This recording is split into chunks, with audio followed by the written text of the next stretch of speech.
मृत्यु पूर्वर मिली था यही 11टी संकेत। मनीषर जन्म सहित ही तार मृत्यु मध्य स्थिर हो रही है। मृत्यु ही यही संसार सबुठार बड़ सत्य।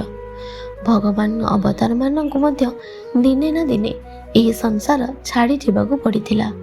गरुड़ पुराण रे वर्णना करा जायछि जे जेतेबेले कौनसी व्यक्तिर शेष समय निकटतर हेबाकु लागे सेतेबेले ताहा पूर्वरु किछि संकेत देखा जाए। ସେହି संकेत गुड़िक विषय जानिले जेकोसी मनीष भाविबाकु बाध्य होइजिब। आजिर ଏହି भिडियोरे आमे आपनकु एमिति 11टी संकेत विषय कहबु जार उल्लेख गरुड़ पुराण रे करा जायछि। किंतु एही सब कथार उद्देश्य काहाकु डराइबा नुहे बरं आमको जीवनर प्रकृत मूल्य बुझाइबा। जदि आपण धर्म ज्ञान एवं जीवन सह जड़ित एभली रोचक एवं रहस्यमय कथा जानिबाकु पसंद करती तेबे आम चैनल शेष पर्यंत रुहंती। एठारे आपनकु एभली ज्ञानवर्धक वीडियो सबुबेले मिलुथिबो। तेबे चलंतु विलंब न करी जानिबा सेही सबुठार प्रथम संकेतटी कोन जहा विषय गरुड़ पुराण रे कहा जायछि। नंबर 1 सांसारिक जिनिसरु मन दूरेई जिबा। गरुड़ पुराण अनुसार जितेबेले कौनसी व्यक्तिर शेष समय धीरे धीरे निकटतर हुए सेतेबेले तार मन दुनियार मोह मायारू हटिबाकू लागे। जो काम पूर्वर ताको खुशी मिलुथिला सेथिरे मध्य एबे तार आग्रह कमी जाए। से एकाकी रहिबाकू बेसी पसंद करे एवं धीरे धीरे सांसारिक बंधन दूरेई जाए। नंबर 2 शरीर दुर्बलता एवं क्लांति अनुभव हेबा। द्वितीय बड़ संकेत यह जे व्यक्ति को कौनसी कारण न थाए शरीर में अत्यधिक दुर्बलता एवं क्लांति अनुभव हेबाकू लागे। जेते आराम कले मध्य ताको पूर्व भली शक्ति मिले नहीं। छोट छोट कथा मध्य ताको बहुत कष्टकर लागे एवं शरीर धीरे धीरे शक्तिहीन हेबाकू लागे। नंबर 3 अद्भुत एवं डरा हुआ स्वप्न आसिबा। तृतीय संकेत आमको यह जणाई थाए जे व्यक्ति को बारंबार अद्भुत डराउथिबा किंबा अशुभ स्वप्न देखा जाए। अनेक समय से भयभीत हुई निदर उठी पड़े एवं तार मन भितर एक अजଣା व्याकुलता सृष्टि हुए। गरुड़ पुराण रे एभली स्वप्न को एक विशेष संकेत बोली मना जायछि। नंबर 4 स्वप्न रे पूर्वपुरुष व मृत व्यक्ति देखा जिबा। चतुर्थ संकेत होउछि किछि लोकों को निज स्वप्न रे निजर पूर्वपुरुष किंबा एभली संपर्क देखा जाती जो माने एही संसार छाड़ी चली जाइछन्ते। जदि एमिति बारंबार हुए तेबे गरुड़ पुराण रे एहाको एक अति गुरुत्वपूर्ण संकेत कहा जायछि। नंबर 5 स्मरण शक्ति कमी जिबा।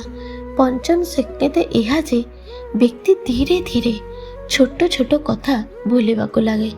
तार स्मरण शक्ति पूर्व भली रहे नहीं। अनेक समय साधारण कथा मन पकाइबारे मध्य असुविधा हुए एवं तार मन कौनसी गोटे काम अधिक समय धरि स्थिर रही पारे नहीं। नंबर 6 भोक शोष कमी जिबा। षष्ठ संकेत आमको कही जाए जे धीरे धीरे व्यक्तिर भोक शोष कमिबाकू लागे। खाइबा पीवा प्रति पूर्व भली इच्छा रहे नहीं। एपरिक तार प्रियजन जिनिस गुड़िक मन भल लगे नहीं एवं शरीर आवश्यकता कमिबाकू लागे। नंबर 7 आख पाखरे कहार उपस्थिति अनुभव हेबा।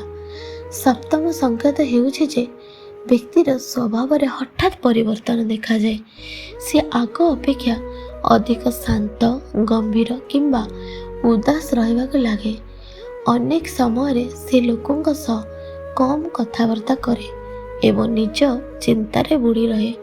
नंबर 9 ईश्वरंक भक्ति आड़को मन आकर्षित हेबा। दशम संकेत होउछि धीरे धीरे परिवार धन दौलत एवं सांसारिक जिनिस प्रति तार मोह कमी जाए। जो जिनिस गुड़ी को सी आगरू बहुत मूल्यवान भावुथिला से गुड़िक प्रति तार आसक्ति कमी जाए एवं तार मनरे वैराग भावना सृष्टि हुए। नंबर 11 मन भितर एक अद्भुत शांति आसीबा। व्यक्तिर मन भितर एक अलग प्रकार ଆତ୍ମିକ ଶାନ୍ତି ଆସିବାକୁ ଲାଗେ। ତାର ଭୟ ଏବଂ ବ୍ୟାକୁଳତା ଦୂର ହୋଇଯାଏ। ଅନେକ ସମୟରେ ସେ ଆଗ ଅପେକ୍ଷା ଅଧିକ ପ୍ରସନ୍ନ ଓ ଶାନ୍ତ ଦେଖାଯାଏ। ସତେ ଯେମିତି ତାର ମନ ଭିତରୁ କୌଣସି ଏକ ପରମ ସତ୍ୟକୁ ଗ୍ରହଣ କରିସାରିଛି। ଗରୁଡ଼ ପୁରାଣରେ କୁହାଯାଇଥିବା ଏହି ସବୁ ସଂକେତର ଉଦ୍ଦେଶ୍ୟ କାହାକୁ ଭୟଭୀତ କରିବା ନୁହେଁ, ବରଂ ଏହା ଆମକୁ ମନେ ପକାଇ ଦିଏ ଯେ ଏହି ଜୀବନ ବହୁତ ମୂଲ୍ୟବାନ ଏବଂ ଦିନେ ନା ଦିନେ ପ୍ରତ୍ୟେକ ପ୍ରାଣୀକୁ ଏହି ସଂସାରରୁ ବିଦାୟ ନେବାକୁ ହେବ। ତେଣୁ ଜୀବନ ଥିବା ପର୍ଯ୍ୟନ୍ତ ସଦାବେଳେ ଭଲ କର୍ମ କରନ୍ତୁ, ନିଜ ପିତାମାତା ଓ ପରିବାରକୁ ସମ୍ମାନ ଦିଅନ୍ତୁ ଏବଂ ସର୍ବଦା ଭଗବାନଙ୍କୁ ସ୍ମରଣ କରନ୍ତୁ ଏବଂ ଖୁସିରେ ରୁହନ୍ତୁ। ଭିଡ଼ିଓରେ ଏପର୍ଯ୍ୟନ୍ତ ସାଥିରେ ରହିଥିବାରୁ ହୃଦୟରୁ ଅନେକ ଅନେକ ଧନ୍ୟବାଦ। ଜୟ ଜଗନ୍ନାଥ।